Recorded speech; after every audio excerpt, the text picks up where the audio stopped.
this huge and tremendous movement around NSAS movement against impunity for police violence.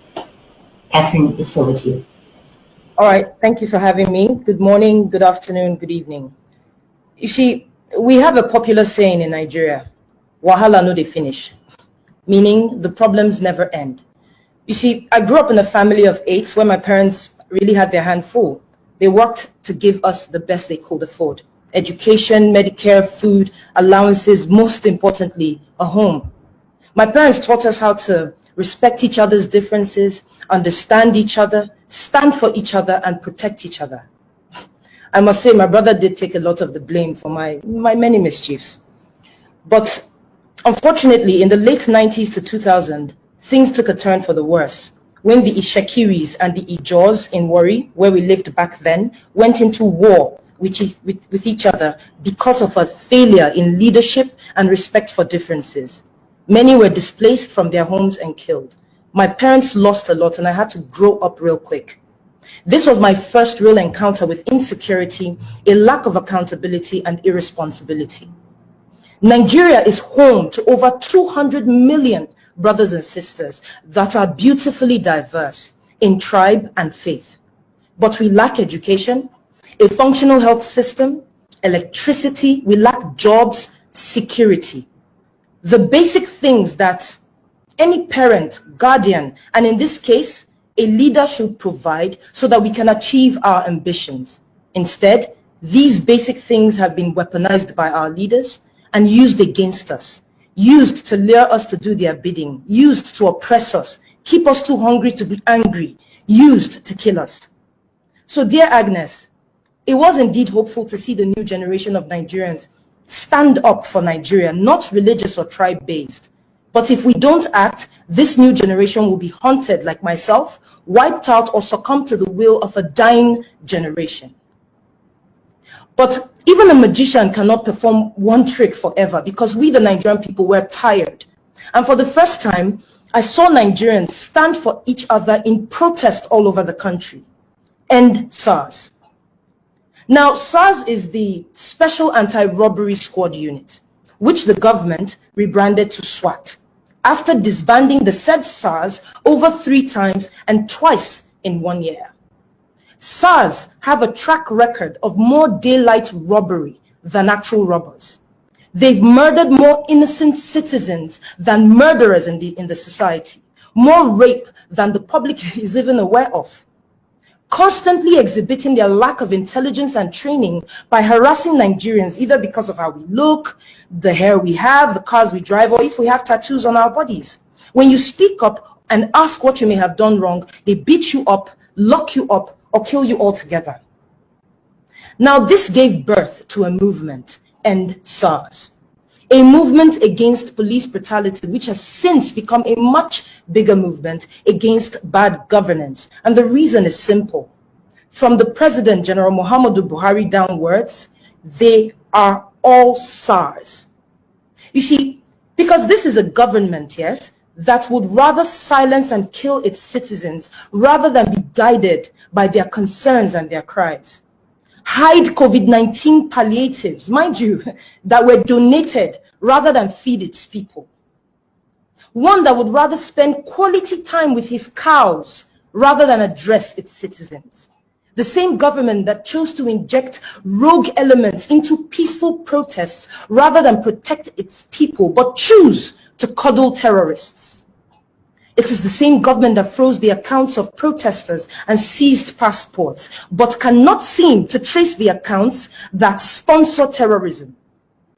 It states in the Constitution that the security and welfare of the Nigerian people is the primary purpose of the government. But on the 20th of October, 2020, the Nigerian army, sanctioned by the government, stormed the Lekki toll gate in what I call a first wave of assault.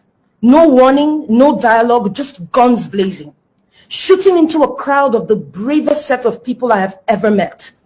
Braver than the men and women trained to be brave, braver than the government officials who sent them there. They shot at us with live ammunition. We braced ourselves, we screamed, we sang, we cried, all while waving our Nigerian flags. You see, as I witnessed people die, I truly believed we would all die. And so I started to live broadcast the insanity on Instagram, and I am not the only one. In a matter of minutes, dreams and futures were lost. Nigerians killed unprovoked. But the commander of the 65 Battalion, Salisu Bello, claimed to have given us water and drinks that night.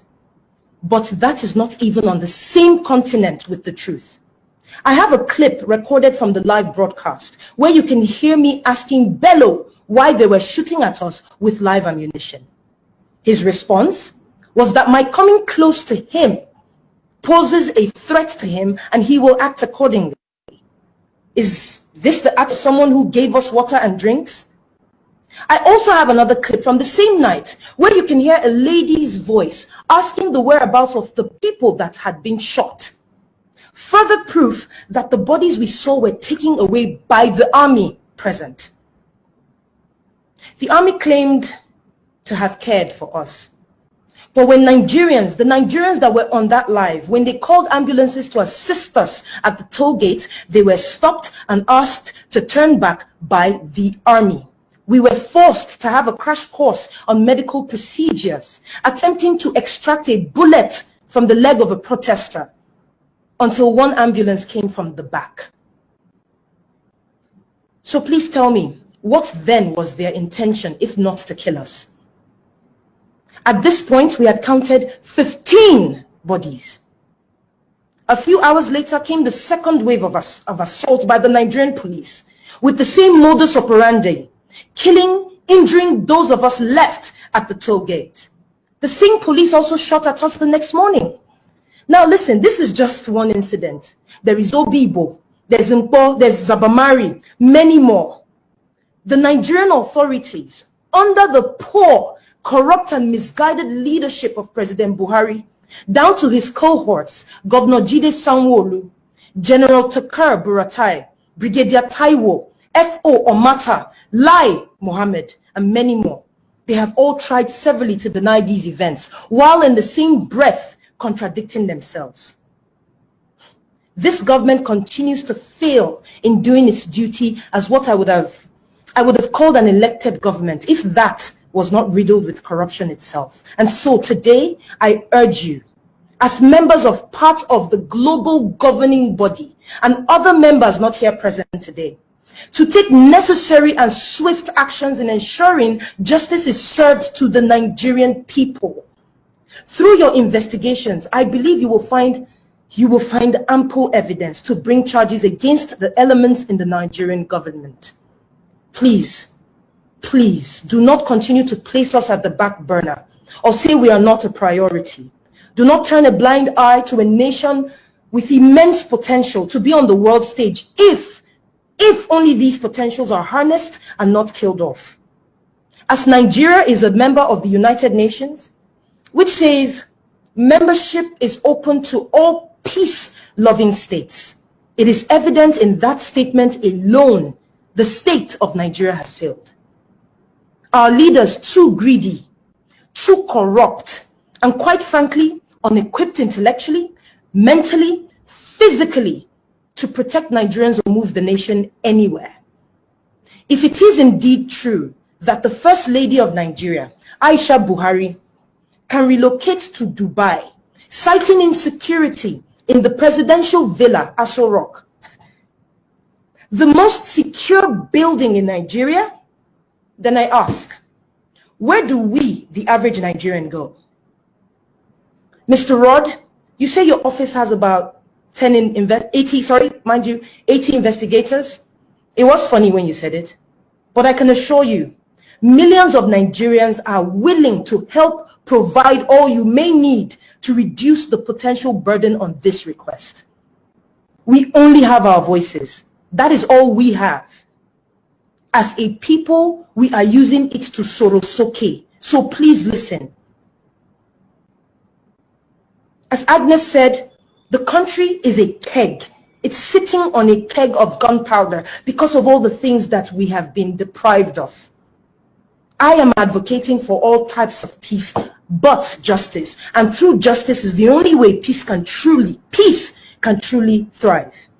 It is now your duty to help us show that democracy, accountability does not only belong to a certain group of countries, but to all. As I said earlier, wahala no dey finish. But that does not mean problems are not solved. The time for action is indeed now. Thank you. Thank you so much, and thank you for using this your fame to raise awareness and to fight for this for justice for all. Thank you so much for this. Unfortunately, I think we have now come to the end of the session. I didn't see any specific questions, so I guess I've seen a lot of comments that all of you have probably seen. And so I think we need to conclude now. I would like